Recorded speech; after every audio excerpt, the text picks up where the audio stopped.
Assalamualaikum warahmatullahi wabarakatuh. Bismillahirrahmanirrahim. Alhamdulillahirabbil alamin. Wassalatu wassalamu ala sayyidina Muhammadin wa ala alihi wa sahbihi ajma'in, amma ba'd. Mukhlishan niyata lillahi ta'ala. Mari kita sama-sama ikhlaskan niat karena Allah Ta'ala dalam melanjutkan kajian pembacaan kitab As-Sirat Al-Mustaqim karya dari Syekh Abdullah Al-Harari rahimahullahu rahmatan wasi'ah. Kemarin sudah sampai kepada penjelasan bahwa seluruh nabi, seluruh rasul adalah beragama Islam dan menyampaikan ajaran Islam. Dari Nabi Adam sampai Nabi kita, Nabi terakhir Muhammad Sallallahu Alaihi Wasallam. Kemudian qala al-mu'allif rahimahullah, fadakhala al-ba'du fil Islam. Rasulullah menyampaikan risalah, menyampaikan ajaran Islam, maka sebagian yang mendengar dan mendapati dakwah beliau masuk Islam. Wajahada binubuwatihi ahlul dhalal, dan sebagian orang sesat menolak dakwah beliau. Alladzina minhum man kana musyrikan qabla, yang mana memang sebelum diajak untuk masuk Islam mereka sudah musyrik, menyekutukan Allah. Kafirqatin minal yahud abadat Uzaira, sebagaimana sebagian golongan dari orang-orang Yahudi, sebagian kaum Yahudi yang menyembah Uzair dan menganggap bahwa Uzair adalah anak atau putra dari Allah. Jadi tidak setiap atau semua dari orang-orang Yahudi itu menyembah Uzair. Tidak setiap orang Yahudi itu menganggap bahwa Uzair adalah anak Allah. Jadi cuma sebagian saja, sebagian golongan dari orang-orang Yahudi. Nah, maka orang-orang sesat tersebut mereka menolak dakwah Rasulullah, tidak mau masuk Islam. Ya, memang sebelumnya mereka telah kafir kepada Allah, maka dengan mereka menolak ajakan untuk masuk Islam, maka fazdadu kufron ila kufrihim, maka kekufuran mereka bertambah lagi.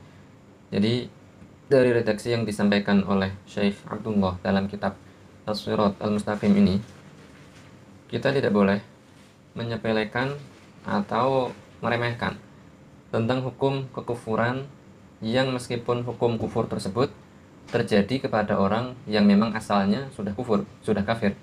Jadi misal ada orang kita kenal, kita tahu orang tersebut memang sebelumnya adalah kafir, memang tidak beragama Islam, maka kita tidak boleh menganggap enteng, ringan seandainya kok ada kekafiran atau hukum kufur yang terjadi kepadanya, kepada orang kafir tadi. Jadi misal kita tidak boleh mengatakan bahwa oh ya sudah, biar orang dia udah kafir, biarin dia nyembah berhala atau nyembah salib gitu. Nggak bisa. Jadi nggak boleh dalam hukum Islam merelakan kekafiran orang lain.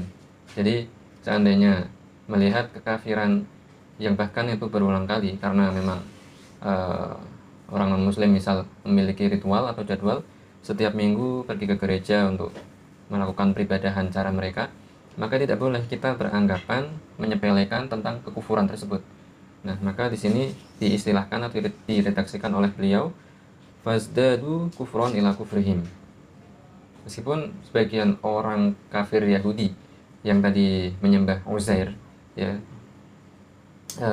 awalnya mereka sudah kufur, tapi dikatakan lagi bahwa sebab mereka menolak ajakan Rasulullah untuk masuk Islam, ya, fazdadu, mereka tambah lagi kufurnya. Artinya ada hitungan dosa tersendiri. Jadi tidak kok istilahnya kalau sudah kafir ya sudah nanti di akhirat disiksa di neraka atas kekafirannya itu doang, enggak. Jadi kalau misal pun mereka tidak sholat, tidak membayar zakat, tidak menunaikan haji, ya, nanti di akhirat akan ada siksa bagi mereka, yang siksa tersebut atas namanya atau perhitungannya adalah karena mereka meninggalkan sholat, karena mereka tidak melaksanakan haji atau membayar zakat atau puasa Ramadan, padahal mereka mampu. Ya, di sini maka tidak boleh menyepelekan atau menganggap remeh kekufuran ataupun perbuatan dosa yang terjadi bahkan atau dilakukan bahkan oleh yang orang non Muslim. Nah, jadi kalau seandainya orang non Muslim kalau dikatakan mereka nanti di akhirat akan disiksa sebab mereka di dunianya tidak sholat, padahal mereka kafir di dunianya kan. Nah, maka jawabannya adalah cara mereka untuk selamat dari siksa di akhirat tersebut adalah dengan cara masuk Islam, baru kemudian mereka beribadah layaknya orang-orang muslim lainnya. Jadi nggak bisa kok mereka dalam kondisi kafir, non muslim, kemudian ikut-ikutan melakukan puasa Ramadan atau ikut-ikutan melakukan sholat ataupun semacamnya, nggak sah ya. Jadi caranya mereka masuk Islam dulu, baru kemudian melaksanakan ibadah yang wajib bagi mereka. Oke. Qala al-mu'allif rahimahullah wa amana bihi ba'du ahli al-kitab al-yahudi wan nasara ka'abdillahi ibni salam alimil yahudi bil Madinah. Dan beriman kepada beliau Rasulullah sebagian dari ahlul kitab. Ahlul kitab yang dimaksud di sini orang-orang Yahudi dan orang-orang Nasrani. Seperti seorang sahabat yang bernama Abdullah bin Salam. Beliau adalah orang alim, orang pintar dari kalangan Yahudi. Jadi sebelum beliau masuk Islam, di kalangan kaum Yahudi, beliau adalah termasuk orang alimnya, ustadznya gitulah kalau kita. Nah, di Madinah beliau masuk Islam. Nah, awal-awalnya disembunyikan keislaman beliau. Jadi Rasulullah bertanya kepada kaum Yahudi di Madinah, apa pendapat kalian tentang Abdullah bin Salam ini? Nah, maka kaum Yahudi di Madinah waktu itu dalam kondisi masih belum mengerti, belum tahu bahwa Abdullah bin Salam yang dimaksud telah masuk Islam sebelumnya. Jadi mereka belum tahu. Nah, dari pertanyaan Rasulullah tersebut, orang-orang Yahudi menjawab, oh, Abdullah bin Salam itu orang yang alim, orang yang baik, keturunan dari orang-orang yang baik juga. Nah, ketika Rasulullah menyuruh Abdullah bin Salam keluar, Abdullah bin Salam keluar. Terus kemudian Abdullah bin Salam mengucapkan 2 kalimat syahadat. Ya, maksudnya adalah memberitahu kepada kaum Yahudi bahwa Abdullah bin Salam ini masuk Islam. Maka seketika itu juga kaum Yahudi di Madinah langsung mengolok-ngolok Abdullah bin Salam. Yang tadinya sebelum tahu bahwa Abdullah bin Salam ini masuk Islam, disanjung-sanjung, dipuji-puji, setelah tahu bahwa Abdullah bin Salam ini masuk Islam, langsung berbalik 180 derajat, berubah menjadi makian. Nah, memang seperti itu kelakuan dari orang-orang Yahudi, baik di Madinah ataupun yang lain. Kebanyakan dari mereka adalah tidak mau masuk agama Islam. Bahkan di situ orang alim dari mereka sendiri pun sudah masuk Islam, mereka kaumnya nggak pada mau masuk Islam, malah mencemoohnya. Nah, kemudian Washamah an-Najasyi, Malikil Habasyah. Kemudian contoh dari orang ahlul kitab yang masuk Islam pada masa Rasulullah dari kalangan Nasrani adalah raja dari negeri Habasyah yang bernama Ashamah an-Najasyi. Wa kana Nasraniyan, thumma taba'a Rasulah ittiba'an kamila. Beliau dulunya sebelum mengenal Islam adalah seorang Nasrani. Kemudian setelah mendengar dakwah dari para sahabat Nabi yang hijrah ke Habasyah waktu itu, ya, beliau mau masuk Islam. Ya, tsumma taba'a Rasulah, beliau mengikuti ajaran Rasulullah ittiba'an kamilan. Bahkan beliau serius sempurna dalam mengikuti dakwah Rasulullah. Disebutkan bahwa beliau adalah muslim atau mukmin yang kamil. Wa mata fi hayati Rasulillah. Beliau meninggal saat masa hidupnya Rasulullah sallallahu alaihi wasallam. Shalla alaihi Rasulu shalatal ghaibi yauma mata. Nah, di sini ada kejadian yang luar biasa. Kan Ashamah, raja dari negeri Habasyah tadi meninggal, wafat di masa Rasulullah masih hidup. Nah, di sini Rasulullah menyolati dan juga memerintahkan para sahabat yang lain untuk melakukan sholat ghaib, ya, sholat jenazah, tapi ghaib, jenazahnya tidak di tempat, ya. Jenazahnya Raja Habasyah ini di negaranya sendiri, dan Rasulullah bersama sahabatnya di tempat yang jauh, mereka melakukan sholat ghaib. Nah, tanpa waktu itu ada seorang pun yang memberitahu Rasulullah dan para sahabatnya.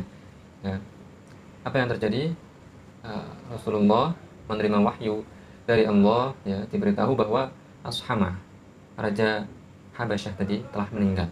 Dan pada hari itu juga beliau Rasulullah bersama para sahabatnya melakukan sholat ghaib, menyolati Ashamah an-Najasyi. Nah, auhallahu ilaihi bimautihi. Allah mewahyukan kepada Rasulullah tentang berita mati atau wafatnya Ashamah an-Najasyi tadi. Tsumma kana yura 'ala qabrihi fil layali nurun. Kemudian diceritakan, diriwayatkan bahwa pada kuburan atau makam dari Ashamah An-Najasyi, pada beberapa waktu malamnya setelah dimakamkan, selama beberapa waktu nampak ada cahaya yang terang menyorot ke atas langit, ya, dan wahada dalilun annahu shara musliman kamila waliyan min awliyaillahi radhiyallahu anhu. Jadi setelah dimakamkan, di malam harinya nampak di atas kuburnya, dari kuburnya itu menyorot ke atas, ke arah atas, ke arah langit, sinar yang terang. Nah, itu selama beberapa malam, bukan cuma malam pertama waktu beliau dikuburkan saja, tapi terlihat selama beberapa malam. Nah, di sini tidak disebutkan entah selama beberapa waktunya, cuman lebih dari satu malam. Nah, ini menjadi bukti bahwa Ashamah, raja dari Habasyah tadi, memang benar adalah seorang muslim yang sempurna, muslim yang kamil, waliyan min auliyaillah, seorang wali, sudah derajatnya sampai kepada pangkat kewalian. Nah, kemudian di sini mungkin ada yang perlu disampaikan, perkara penting akan kata kufur dalam bahasa Arab. Kata kufur memang memiliki banyak arti. Salah satunya sebagaimana yang orang banyak bilang di Indonesia, ya, yang katanya toleran atau apa namanya, tidak radikal, ya. Mereka mengatakan bahwa kufur artinya menutupi, seperti cover artinya sampul, menutupi. Yang mana jika orang kafir, non muslim, maka artinya mereka adalah menutup diri dari kebenaran, masih menutup diri dari kebenaran. Ya, kufur atau kafaro dalam bahasa Arab memang salah satu maknanya adalah menutupi. Tapi makna kufur dalam syariat Islam yang perlu ditekankan bukan dari sisi itunya, melainkan dari makna syahadah, juhud, menentang. Jadi orang yang kufur non muslim itu jangan dibilang mereka, oh mereka cuma menutup diri saja, enggak apa-apa, jangan dibilang seperti itu, sehingga orang salah paham, menyangka bahwa orang yang non muslim atau kufur, ya, di luar Islam itu enteng-enteng saja, ya. Tapi di sini arti dari kufur, ya, salah satu makna dari bahasa Arab makna kufur adalah jahadah, menentang. Artinya orang-orang yang masih belum mau Islam itu, artinya dia juhud, menentang kebenaran, menentang apa yang dibawa oleh Rasulullah sebagai syariat Islam yang benar, ya, dan tidak ada agama yang benar di luar Islam. Satu-satunya agama yang benar hanya satu, yakni Islam. Nah, di sini makna kufur, ya, kita perlu tekankan, jangan disampaikan ke orang-orang bahwa kufur itu, ya, dalam pembahasan akidah, ya, kufur itu artinya kok menutup diri dari kebenaran, seperti buku dipakein cover.